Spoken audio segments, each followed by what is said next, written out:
Hi, folks. Chris Voss here from the ChrisVossShow.com, the ChrisVossShow.com. Hey, we're coming here with another great podcast. We certainly appreciate you folks as an audience. Want to hug every single one of you folks for tuning in. You guys are rock stars for being a great audience every time for the Chris Voss Show. We're seeing huge numbers of growth, doubling, tripling, quadrupling of the audience for the Chris Voss Show. So please refer your friends, neighbors, relatives, dogs, cats, pool boys, mistresses, multiple pool boys or mistresses, whether they have thongs or not, invite them to the show, if you will. Go to youtube.com/Chris Voss, hit that bell notification button so you get all the notifications for the show. Go to iTunes, Google Play, and also you can go to patreon.com/Chris Voss, support the show, and get in our private Facebook groups. I have, as usual, a excellent, exquisite, genius guest that you're going to be very interested in, and I'm sure this gentleman is going to have some very interesting stories. The Toxic Avenger, if I cannot destroy the name. It's going to be Jeffrey Sass today, and well, early in his career, Jeff Sass was making B movies. He spent more recent years in the C-suite as a COO, CEO, and currently a CMO for .club domains, one of the new top-level domain name extensions. He has a career that has spanned the entertainment, computer game, mobile, and internet worlds, and he has written and produced for film and TV, and he has been a tech startup entrepreneur. He's a graduate of Cornell University. Jeff is a frequent speaker on entrepreneurism, mobile marketing, domain name, and social media. He has had articles published in Forbes, Entrepreneur, Ad Age, and many other publications. And as a father of three, has been a prolific dad blogger, participating in influential campaigns for brands including Intel, Sony, Ford, LG, Asus, and many others. Despite this seemingly successful career, Jeff Sass is happy to admit that everything he knows about business and marketing he learned from the Toxic Avenger movie series. Welcome to the show, Jeffrey. Thanks, Chris, and it's a pleasure to be on the Chris Voss Show. So it's great to be here. Yeah, thank you for that illustrious introduction too. That's the best we can do with our budget for a monetary opening, a musical opening of whatever to do the show. So this is pretty interesting. I just set off the Affleck doll. This is pretty interesting. You were involved with the Toxic Avenger movie series. Tell us what they were for the millennials in the audience and people that aren't familiar with it, that didn't grow up with it like you and I did. Sure. So back in my formative years, from 1987 to 1994, I worked for Troma. And Troma, if you're not familiar with them, is probably the oldest living independent film studio in the world. They're actually celebrating, I think, their 43rd anniversary this year, which is pretty unheard of and pretty incredible. And Troma is probably best known for The Toxic Avenger, which is a heartwarming story about Melvin, a lowly mop boy who falls into a vat of toxic chemicals and emerges as the Toxic Avenger, a hideously deformed creature of superhuman size and strength, and better known as the first superhero from New Jersey. So the Toxic Avenger is pretty wild. And I worked at Troma, over 20 years ago. And I recently wrote a book called Everything I Know About Business and Marketing I Learned from the Toxic Avenger. And what prompted me is, as I look at my career over the past, 20 plus years in a number of different industries. I've been a tech entrepreneur. I currently work in the domain name space. I've worked in the video and computer game industry. And through all of these industries, I found that a lot of the lessons that I learned making these wild and crazy movies were things that I was able to bring forward and apply to any business in any industry I was in very effective ways. So the book is not your typical marketing book. It's fun, it's funny, it's full of behind the scenes stories of making these ridiculous films, but I try to extract real world lessons from those experiences that you can apply to any business that you're in. So it's not just for you if you're interested in movies, it's not just for you if you're a fan of the Toxic Avenger and Troma, but really anyone who's interested in marketing and business and entrepreneurship. I think there are some real nuggets here in an unusual way. Most definitely. Thanks for sending me the book. And you can see the Toxic Avenger, a drawing of him on the front. Those who aren't familiar with the Toxic Avenger in the series of movies that sprouted, I think it was it in the 90s or was it the late 80s? Yeah, it was the late 80s, mid 80s. The first Toxic Avenger came out around 84, 85, I think. Yeah. Those who are not familiar with it, Google Toxic Avenger. Watch the shows, watch the movies. They are a bit of comedy in and of to themselves, or tongue in cheek, maybe. I don't know. It's been so long since I've seen them. I even forget the format, but I remember they were incredibly, like you, I'll quote you, ridiculously bad. They were so bad they were good. They were so bad they were good. It's one of those movies. But what was interesting, Chris, is the Toxic Avenger in his original iteration was a pretty gory, somewhat tasteless, somewhat sophomoric, so-called cheesy movie with some pretty graphic violence. There's a scene where a young boy gets run over, his head gets crushed. I mean, it's really pretty violent. Yet we managed to take that violent character from an R-rated violent movie and turn him into a Saturday morning cartoon show, which was amazing. So we took the Toxic Avenger and he became Toxie, and it became the Toxic Crusaders. And that was a very popular Saturday morning cartoon series along the lines of the Teenage Mutant Ninja Turtles, back in 1990. And that was an amazing transformation to take that character and move him in and basically infect the minds of all these young children watching these cartoons. Being a teenager as a kid in the 80s, my parents were hugely religiously repressive. And we couldn't watch shows like Three's Company because of the implication there was two women living with a man in a non-married situation. What? They weren't married? Yeah. Oh my God. Now you tell me. Now you tell me. Yeah. MASH with its very light references to sexuality and flirtatiousness was penned as evil and off the books for us, so we couldn't watch that. And basically, somehow in my teenagedom years, I developed an affinity for late night television, and I think the reason was because my parents had gone to bed, so it was very hard to catch me at that point. And I can't remember if I had a TV in my room. I know we were poor, so I must have. After they went to bed, I must have went out into the living room and scarfed the TV, dragged it into my room. And I remember sitting it on the table and covering the TV and my head with the bedspread, because you got to deafen the sound. Back then we didn't, I didn't have headphones. And so you had to, and I'd be sitting in front of this, this little black and white TV many a time, watching late night TV. And back then, MTV had just barely launched. There was a Friday night video show that was trying to copy MTV in a few iterations. But normally in those late night TV hours, which I'd stay up as long as I could, usually to see SNL, I'd catch the Toxic Avenger series. And I think it started with the first one and then eventually the other iterations that came out.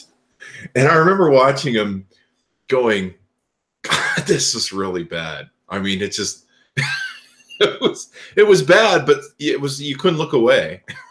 You were just like, let's see if it gets better, or what happens to this Toxic Avenger dude. And some of it was very spoofy, very funny. Some of the different tricks or techniques that he would use and scenarios he'd get himself into. And it just became, like you say, it's so bad it's good. It's kind of like when I see famous comedians. They get on stage and they literally die on purpose, and that's how they kill. They kill by dying. And a good comedian can do that and get away with it, where the audience gets the joke. And so I grew up with the Toxic Avenger, so it's kind of funny that it's come full circle after all these years in talking to you.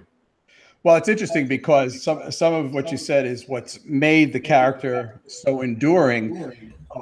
And it's really interesting because as a literary character, if I should be so bold as to call him such, as a literary character, there have been more iterations in different fields of the Toxic Avenger, probably even than Mickey Mouse. Because when you think about it, Toxie was in an R-rated violent movie. I don't think Mickey Mouse was, right? Toxie was a cartoon series. Toxie was the toys and games and Marvel Comics and all these other things. And there's even an off-Broadway musical based on the Toxic Avenger that's actually playing around the world right now to rave reviews, believe it or not. So there have been so many iterations. It's going to win an Emmy, the Toxic Avenger.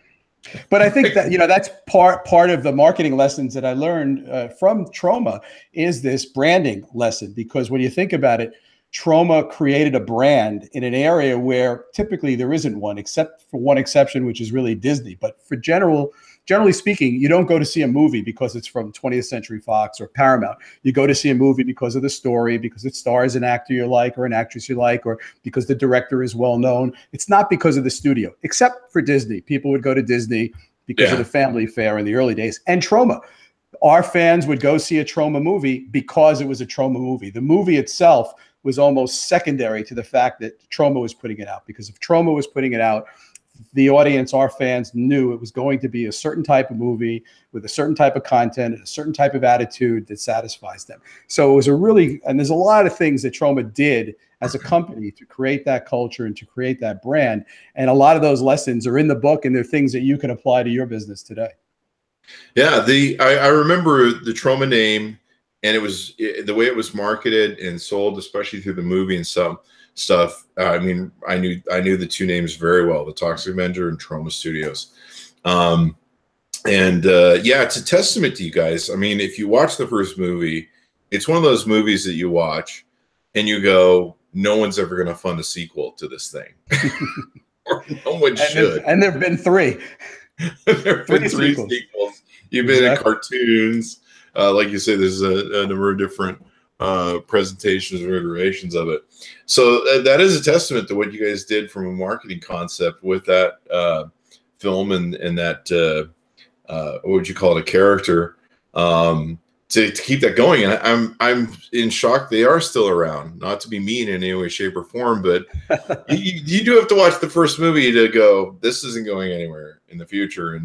And I remember sometimes catching it over the decades that I've been alive on late night TV or hotel TV and going, holy shit, they're still doing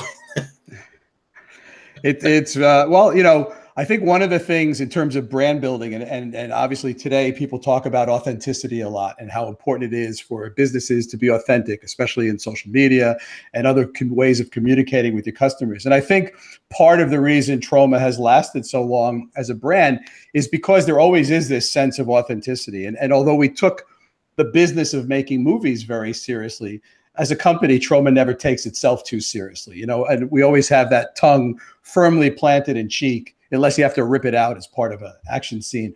But we never took ourselves too seriously. And I think that has always been very well received by business partners, whether it be the theaters who distribute our films or the home video companies, et cetera, and also the reviewers. I think the film reviewers and the film critics were generally, especially considering the content, very kind to Troma in their reviews. Had many very positive reviews, even from well-known people like Janet Maslin and Roger Ebert when he was alive. Was actually kind of a closet Troma fan and very friendly to us. And I think a part of that was because we didn't take ourselves seriously. We knew the kinds of films we were making, and we wanted to do the best job we could making that very particular type of movie. And so I think that's a lesson in authenticity too, and in really understanding what your brand is, understanding if you're not really changing the world, you're not curing cancer. So don't take yourself too seriously. And I think a lot of entrepreneurs make that mistake. You'll see startups where they talk about their product as if it's, the next greatest thing since sliced bread and that it's going to change the universe, et cetera, et cetera. And at the end of the day, unless you are curing cancer, your product's really not that important. And you don't want to give it a level of importance that's beyond what it really is. Acknowledge that, hey, this is a cool thing. It makes your life a little bit easier. You're going to enjoy it. It's priced right, et cetera, but don't take yourselves too seriously. Yeah. And there's probably some real truth to that. I'm not saying there probably is. There actually is. A lot of these studios, they behave in kind of a snooty manner, that they're above the din of the rest of us. And certainly, once you watch enough of the Toxic Avenger, you start getting the joke. Like I said, it's like the comedian who kills on purpose or who dies on purpose to kill. For those of you who aren't familiar with the context, comedians, if they kill on stage, that means they got a good laugh. They're very successful. The audience responds. If they die, that means they sucked, and many times the audience didn't respond. and they alienated the audience, or the audience didn't get their jokes, or they had just a bad night, and so their whole act just goes to the toilet that night. But there are some comedians that are great at it, like Michael McDonald. Is it Michael McDonald? No, Michael. Who used to do Saturday Night Live, the news part, back in the day. He's one of the great comedians. Norm Macdonald. Norm Macdonald. Yeah, who writes? He still writes for Saturday Night Live. And Norm is really great at that. The gentleman who's the guy from Taxi, the comedian who passed away from cancer? Jim Carrey. Andy Kaufman. Yeah, Andy Kaufman. Andy Kaufman was notorious for that. Just ask me anything, Chris. I'll give you the answer. There you go. I'm horrible with names. I'm great with faces, but I'm horrible with names. And let me go one step further. Another good example of that in Hollywood, what you're talking about is she has the new Red movie where she's a Moscow spy, Jennifer Lawrence. Jennifer Lawrence. Sorry, I retarded. I went to public school. So she the aspect of Jennifer Lawrence, and I was just watching her recently on the late night show, is she connects with the audience at a very human level. She's just human. She doesn't put on that mystique of I'm a snooty Hollywood person, And I think a lot of people are really endeared to her and love her and respect her because she just seems like the girl next door sort of thing. Yep. Yeah, I think you're right. Authenticity and genuineness, that really helps the brand out. Absolutely. So I think that was one good lesson, from Troma, is just recognize who you are for real and be authentic to that, really understand your brand. And I think there's a lot of interesting things about filmmaking that can be applied to entrepreneurship and startups. There's a lot of similarities, except that a film, especially an independent film, is like a startup on steroids because everything's done in a very concentrated period of time. But just like a startup, you have to have a business plan. That's essentially your script. You have to raise money. You have to hire people. You have to fire people. You really go through everything a startup goes through, just in a very accelerated period of time. And I think making low budget films, the discipline that's required is really great, because sometimes the biggest problem a startup has is having too much money, right? And at the end of the day, what you learn is money does not actually solve every problem. Even in a film set, if something breaks or goes wrong and you're in the middle of filming, even if you have enough money to go out and buy a replacement, you may not have time to go out and buy a replacement. You may have to just jury rig something on the spot. So the solution to the problem is not necessarily throwing money at it. It's being creative.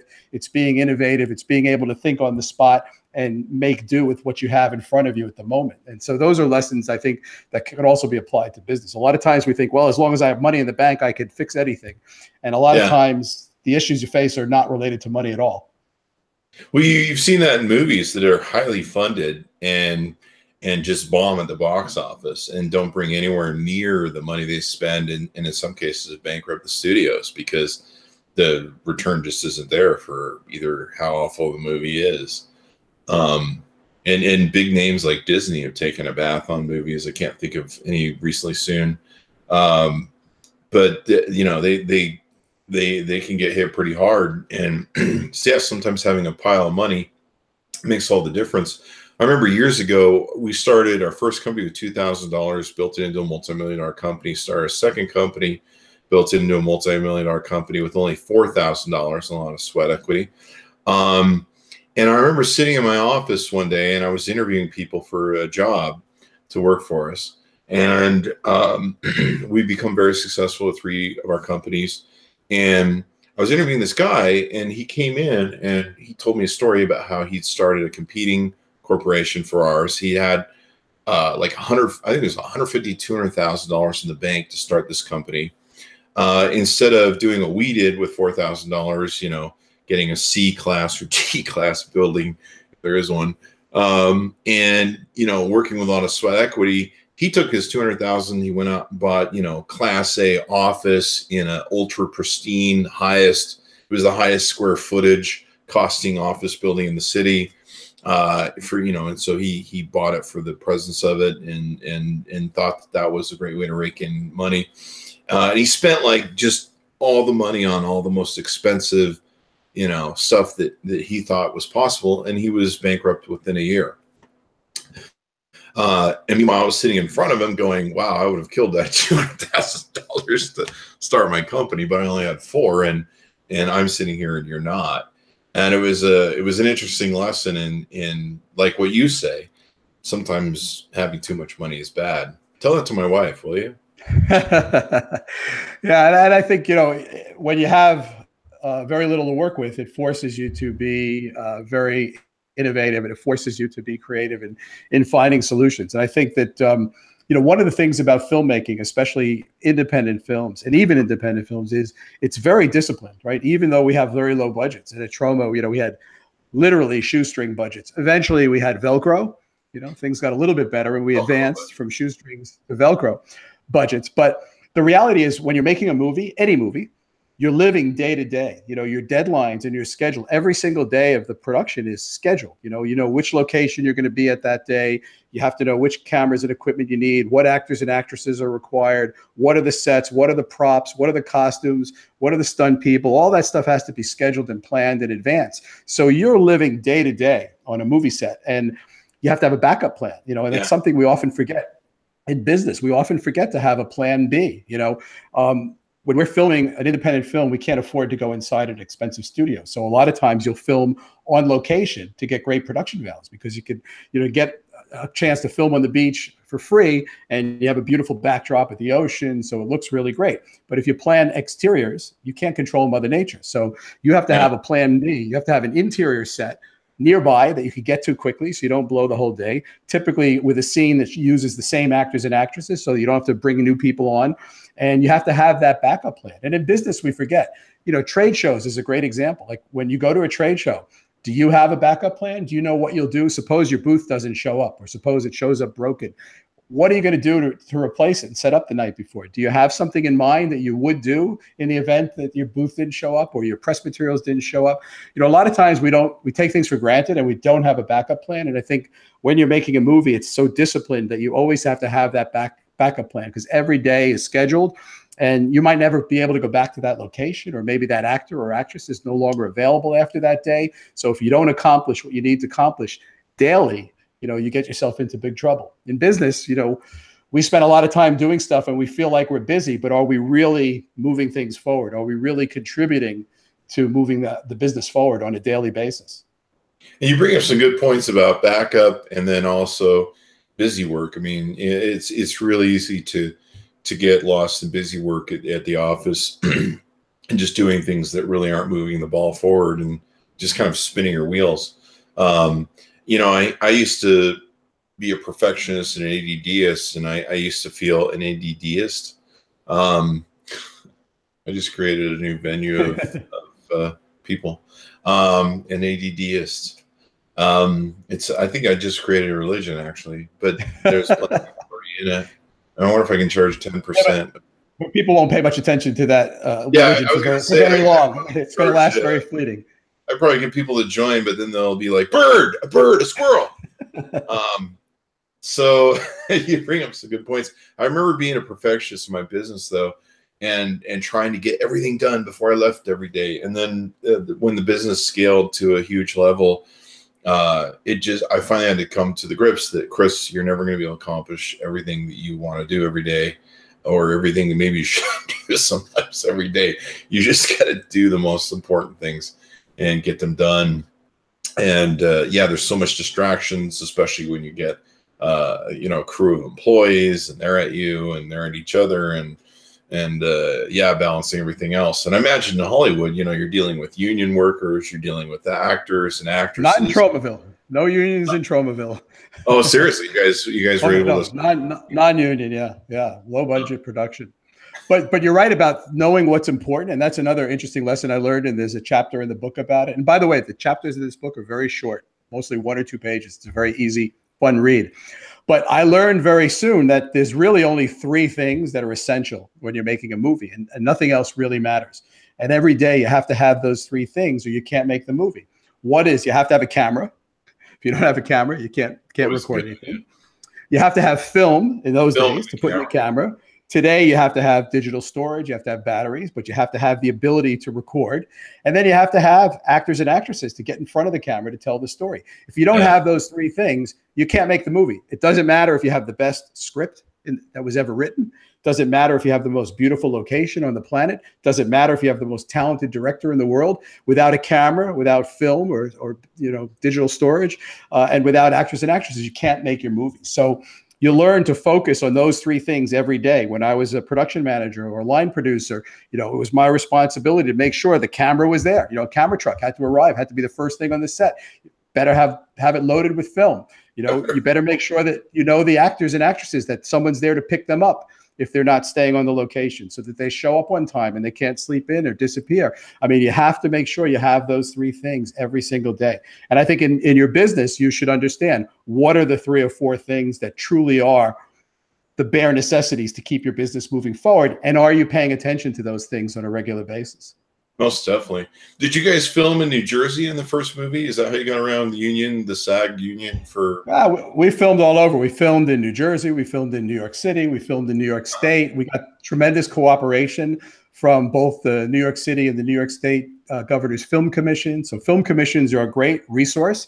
And I think whatever industry you're in, you should research and find out, are there organizations like a film commission for your industry that can provide you with a lot of resources and assistance, oftentimes at no cost. So we got a lot of help with location and filmed a lot of our movies on state-owned properties that the government, the State Film Commission gave us permission to film at, et cetera, et cetera. So we always did things with permits, but not with unions. Yeah, that's pretty awesome. I know it's really tough sometimes to film in California. In fact, I've had photographer friends out just shooting stuff. Or shooting a mall or something, and a car will pull up and they'll be like badges, and they're like, "Hey man, you got a permit for this?" He's like, "I'm just taking photos and stuff." They're like, "You're a professional, got to have a permit, blah blah blah." When in the early 2000s, I owned a modeling and talent agency for actors and models, and we had an agency in Salt Lake City, Utah. And I remember one of the big deals back then was, I think there was some strikes going on in California, but a lot of filmmakers had gotten fed up with the union system there, and they were coming to Utah because the Utah Film Commission was very friendly, very open. Yeah, they just like, please film here. We had Touched by an Angel that was being filmed there. I believe it was a movie called Everwood, if I recall rightly, or a TV series called Everwood. And of course, back even then and still now, a lot of commercials and videos, music videos are filmed in Utah. Big favorite place for them, of course, is in the Monument Valleys that are out there in the southern part, out by Moab and stuff. And so that was a big factor for them in coming there and working there. And of course, a lot of, it just became a thing. I mean, Touched by an Angel was saving like tons of money by going to Utah and finding work. And I guess every state does have a film commission, right? So that you can work with them. And I believe the state of Utah even gave people some tax credits or tax breaks. I think there was some sort of promotional support program that they would give. Yeah, a lot of states have tax incentives. And again, it's not just in the film industry. Whatever industry you're in, there could be similar types of associations or state-run things that could provide benefits to you if you research that. And by being a non-union, it also meant that it could be a learning place for people, because there were no rules about who could touch the cameras or who could do this or who could do that in a non-union setting. So it's an opportunity for anyone to do anything. And that's very much like a startup. If you've ever been part of a startup, at the beginning, everyone wears many hats because you don't have the money necessarily or the experience to hire someone for every different task. So everyone wears many hats. And on an independent film, it's the same thing. And Troma, since we didn't have money to pay people with, we paid people with experience and opportunity. So someone can come to work on one of our movies as an unpaid intern one day, and a few days later, they might find themselves directing second unit or making costumes or a set in the middle of the night. And a lot of people, it's really a sink or swim situation which is very common in the startup world too. And a lot of people fail, and a lot of people crash and burn. And a lot of people squeak by, and then a few people will rise to the occasion and really shine. And people have gone on from that first experience to have great, very successful careers in the film industry. And they only got there because they got their start in a situation like Troma, where someone gave them a chance to do something that they really weren't qualified to do that first time, And everyone, no matter how successful you are and what you do today, there was a time when you hadn't done it before. Steven Spielberg, there was a time when he had never directed a movie before, right? Mm-hmm. So everyone has their first time. And I think companies like Troma are the ones that give a lot of people, their first chance to do something. Yeah. And it reminds me, it brings to my presence of mind the word agility. And it sounds like in a startup like what Troma did and other startups that I know, in fact, my company, having people around you that can have an agileness where they can adapt, do different things, wear different hats. You go into most well-formed corporations and you go, hey, will you do this? That's, I know it's not your job area description. They're like, that's not my job description. I don't get involved with that department. And with companies, before I started my own companies, I worked as an entrepreneur in office with the companies where I could do whatever I wanted as an entrepreneurial spirit inside of the company. And that was a lot of fun because I could cross boundaries of departments and areas and be like, we need to fix this. And, that's not your department. No, I'm an entrepreneur in office. So we're fixing this and go in and fix things when departments couldn't see their way outside of the box where I could.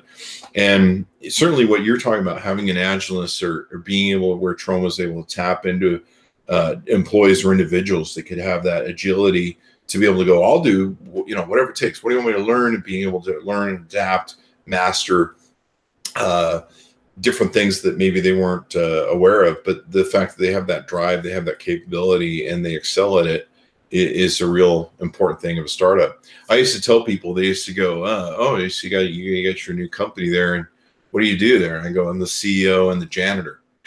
Exactly. And it's the CEO and the bottle washer, right? Exactly. Yeah, and in fact, I remember kicking myself. Years after we built a huge company, we had over I think 100 employees, close to 100 employees.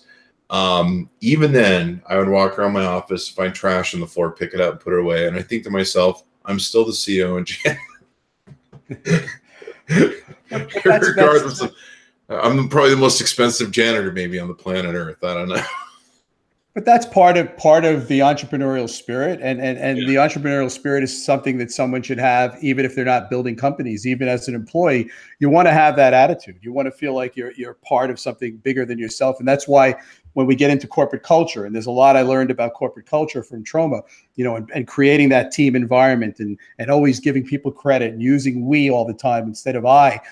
It's really important because people, there've been many studies that have showed that employee satisfaction is not always driven by salary, and that many employees would prefer recognition and acknowledgement and purpose than getting a raise. People want to feel like they're part of something bigger than themselves. They want to feel like they're making a contribution. And I think in the collaborative environment of making a movie, that was very important to us. To give people opportunities, give people credit, literally, because it costs nothing to put their name in the credits at the end of the film. So if you watch a Troma movie, pretty much anyone who came within 10 feet of that production has their name in the credits. If someone delivered pizza one afternoon, they got their name in the credits. Pizza delivered by Joe Smith. Because it cost us nothing to do, and it made people feel good, and it made people feel part of the team and recognized and acknowledged. So, that's really important, to give credit and to acknowledge your team and to make people feel like they have a purpose. When you're making a movie, the purpose is pretty clear. We're making a movie. Yeah. But in business, people need to understand what is your company's purpose? What are they contributing to? I really have a longing now to go back and watch the original first movie and getting the joke. And I was just thinking to myself, I wonder if it'd be more enjoyable if I watched it while I was really high. You'd be the first person to ever do that. Yeah, I'm sure. Yeah, not even close. Maybe that is the way to partake of that particular medium. Yeah, it is a testament to how far you guys took the Toxic Avenger and took the studio, and like you say, now it's one of the longest running studios. A lot of the audience doesn't realize how hard it is to make these movies, not just from a marketing aspect or money aspect, but just from a filming aspect and finding the right people. When we had our modeling and talent agency, I would sit with some of the directors in on the auditions where the actors come in and read their sides and audition for the parts.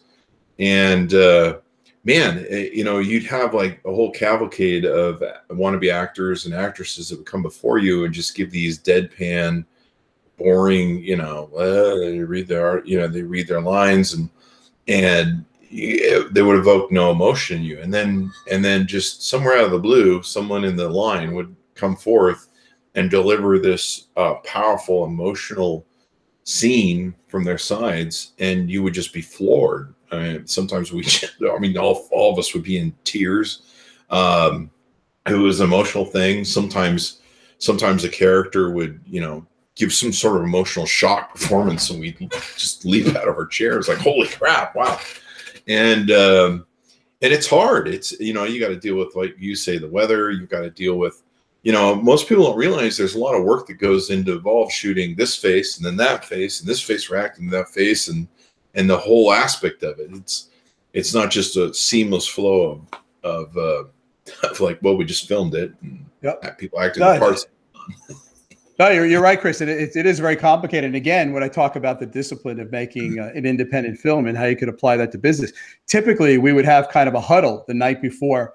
Every night, the night before, pretty late at night, we'd get together with all the department heads. So you had the director of photography, you had the stunt coordinator if there was a stunt scene the next day. You had all the different people gather together for a short meeting and just quickly review, what are we going to do tomorrow? Do we have all this stuff? Is the set ready? Are the costumes here? Do we know how the actors and actresses are getting there? Just everyone kind of does a quick reporting in on their area of responsibility. And that kind of daily huddle is something many businesses do and many businesses should do also. Just have a brief meeting, every day or every other day with all your various department heads and just make sure everyone's kind of on the same page and focused on the right things. And I think, again, that was a little bit of discipline from filmmaking that I think you can apply effectively to any business. Even though we had no money to spend and we were making these arguably crappy movies, there was a great deal of hard work and discipline in the process of filmmaking. And I really loved that process of filmmaking. Very much so. More than I like the movies. That hungriness of a startup, the do it all, whatever it takes. You mentioned that you guys would stay up late doing that for the next day. A lot of big corporations you work for, I used to ask some of my employees, can you stay past closing time? Can you stay past 5 or 6 and work on this for me? No, nope, it's 6 o'clock, Chris. Sorry, I'm out of here.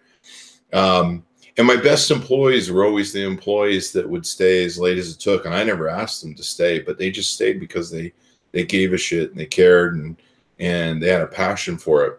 And surrounding yourselves in a business or a startup with those type of employees are super important. Yep. And you want to give people a chance to shine at what they're really good at, and that's something that's hard for businesses to do. And even on the movie set, we might have hired someone to do one thing, but you find out, they're really good at this. And then you want to move them into that position. And I think just like we were a non-union shop where everyone did everything, in many businesses, you have a lot of assets that you're not taking advantage of in your employees. And it's really good to understand, social media, everyone's struggling now with content, right? How they produce, there's such a need to push content out, no matter whether you're a small company or a big company. Well, you might have someone in the accounting department who's actually a budding photographer and takes great pictures, and they would be delighted to be taking pictures for your social media accounts. You don't have to necessarily hire someone from the outside. You might have talent in between. And even though it's not their job description, if it's something they're passionate about, they're going to be thrilled to have that opportunity. And they'll do their work in the accounting department and they'll take photos for social media, or if someone's into video or whatever. So there's a lot of opportunities to tap into assets that you may not even be aware that you have. And on the film set, we always look for that. We always look for, who was good at this? Who's the best person here at sewing? They're going to be in the sewing department, whether we hired them to be in the sewing department or not. If they're actually good at it, you find out, oh, my grandmother taught me how to sew when I was 12 and I did it for my life. Oh, then what are you doing over there with the camera? Put that camera down and go help them make those costumes, And in the startup, that thing is so important. You're fighting against time. You're fighting against money burn, and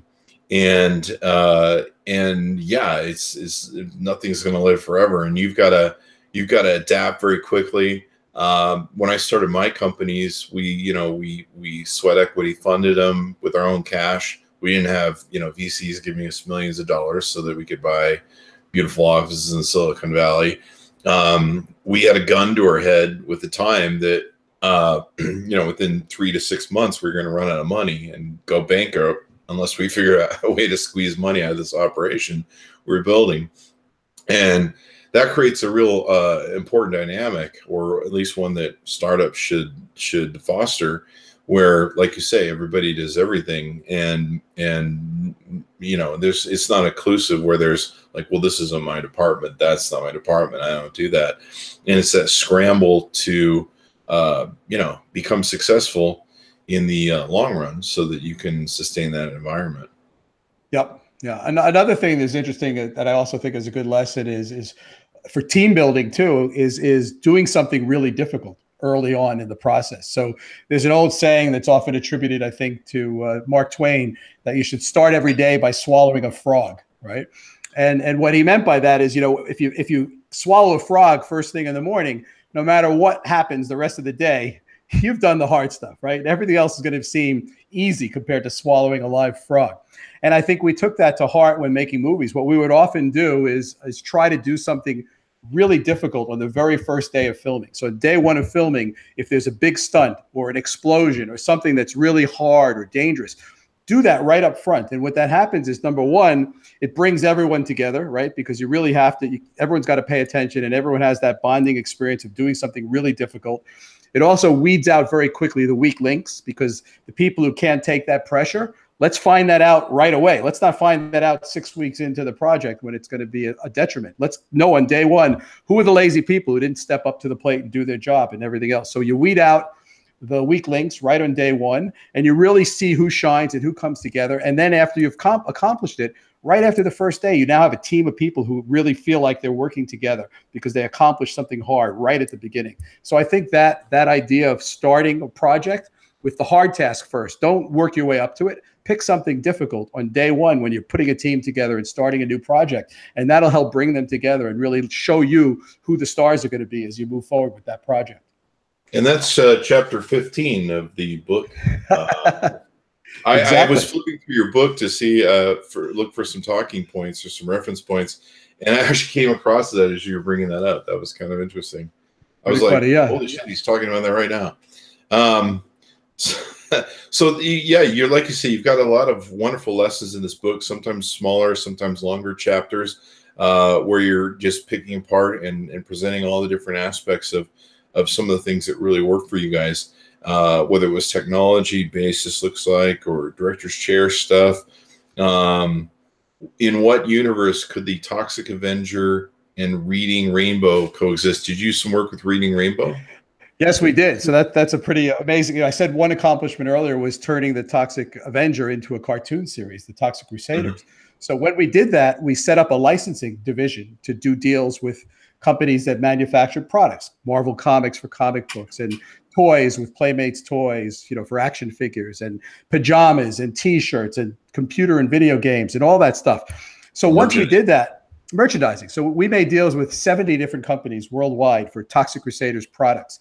And once we did that and had these great relationships with all these manufacturers, we realized, well, we could handle other properties. We could do this now for other things besides our own properties. So we started to look for other properties that needed help with licensing and merchandising. And believe it or not, I was a fan of Reading Rainbow, and I knew someone who worked for the production company that did the show. And we approached them to have Troma handle the licensing and merchandising for Reading Rainbow, which is, an Emmy award-winning show with LeVar Burton, produced by 2 public broadcasting stations of Lincoln, Nebraska and Buffalo, New York, very highbrow, highly regarded, highly respected. And we actually successfully made a deal with them for Troma, the same company behind the Toxic Avenger, to handle licensing and merchandising for Reading Rainbow. And actually, that was a jumping point for me to actually leave Troma. Because I made a deal with a company here in Florida where I live now called Game Tech to do CD-ROM games based on Reading Rainbow, to do educational CD-ROMs. Oh, wow. And coming down here and visiting with them while we were working on that project, I became fascinated with the whole interactive entertainment world and what was happening as CD-ROMs were just coming out and the whole video and computer game industry. And I eventually left Troma to move down here and work for that company, Game Tech. Wow. So that's the universe where Troma and Reading Rainbow could be said in the same breath, which was pretty funny. And I was at Florida SuperCon last summer. I did a live book reading and some promotion for the book there, and LeVar Burton was also there speaking. So I went up to him and gave him a copy of my book and talked to him a little bit about the Reading Rainbow licensing we had done back in the day. So it was pretty funny. And when I left that on Kickstarter or something, didn't they? That is correct. He did a Kickstarter to try to relaunch it. Yeah. And when I left, here's another, fun story looking backwards. When I left Troma to go into the game industry in 1994, they hired a kid to replace me, and his name was James Gunn. So if you're familiar with Guardians of the Galaxy and you like those movies, it's the same James Gunn. And he credits very publicly Troma for giving him his start in the movie business. So one could argue, pretty loosely, but one could argue that if I hadn't quit Troma, who knows what would have happened, right? Oh, no. There would be no Guardians of the Galaxy. No, the truth is it would have happened. He's extremely talented, more talented than I would ever be. But I opened a door for him. He may not even be aware of that, but I did open a door for him. Well, that's really awesome. I mean, it's quite the journey. As I go through these experiences of doing the podcast, and talking to people, and my life, I'm sure as yours, has been this wandering of trying to find yourself, trying to find this, that, and the other stuff to do, and the serendipity of by putting yourself in different situations, whether it's being an entrepreneur or working at different places, and like you're still experiencing that, where you bumped into Mr. Burton.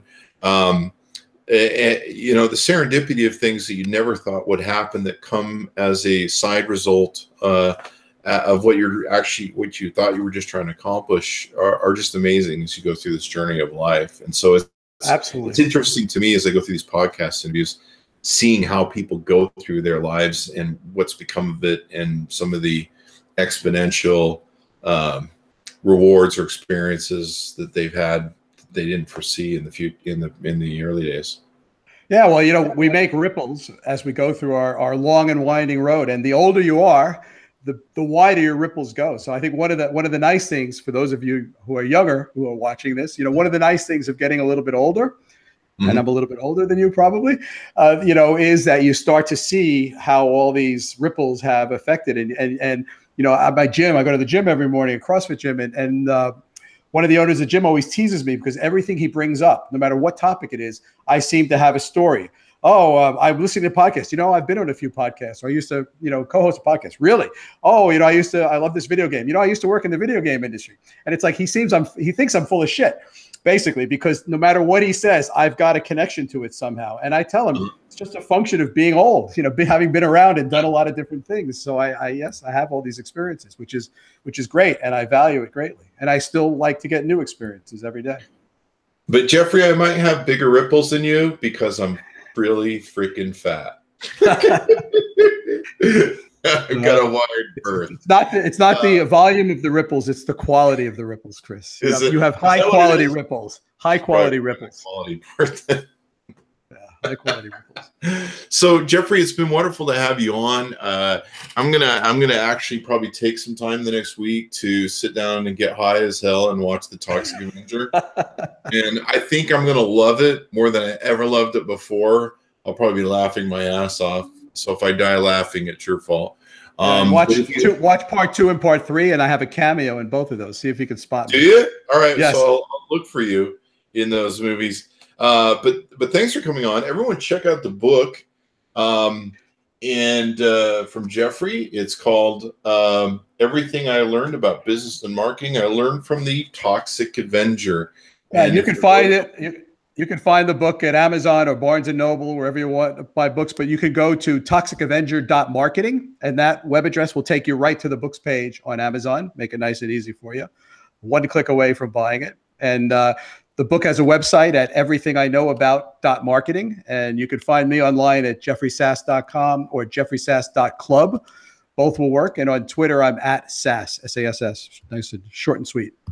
Sounds good, Jeffrey. And if you're a millennial or somebody who didn't grow up watching Toxic Avenger, you've never seen it, I highly recommend you check it out. It's a lot of fun. And go check out his book on amzn.to. You'll see how they pulled it all off. And, of course, built this, what's the word I'm looking for? You built this product, this thing, and turned it into so many iterations. And like you say, now it's surviving 40 years later. So yeah, just awesome. Amazing. Anyway, thank you so much, Chris. Thank you very much. And thanks to my audience for being on, coming and tuning into the show today. We certainly appreciate you guys. You guys are always awesome. And thanks to the people who actually listen here to the end. We certainly appreciate you guys the most because you care. And sometimes the best parts of the show are near the end. That's when everything gets warmed up and juicy and everything else that kind of started going weird.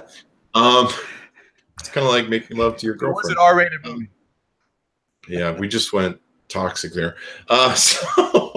So anyway, go to youtube.com/Chris Voss. Go to YouTube, or iTunes, I should say, and Google Play. Subscribe there. Go to patreon.com/Chris Voss. We love and appreciate our audience. Thank you, Jeffrey, for coming on the show, and we'll see you guys next time. Thanks, Chris.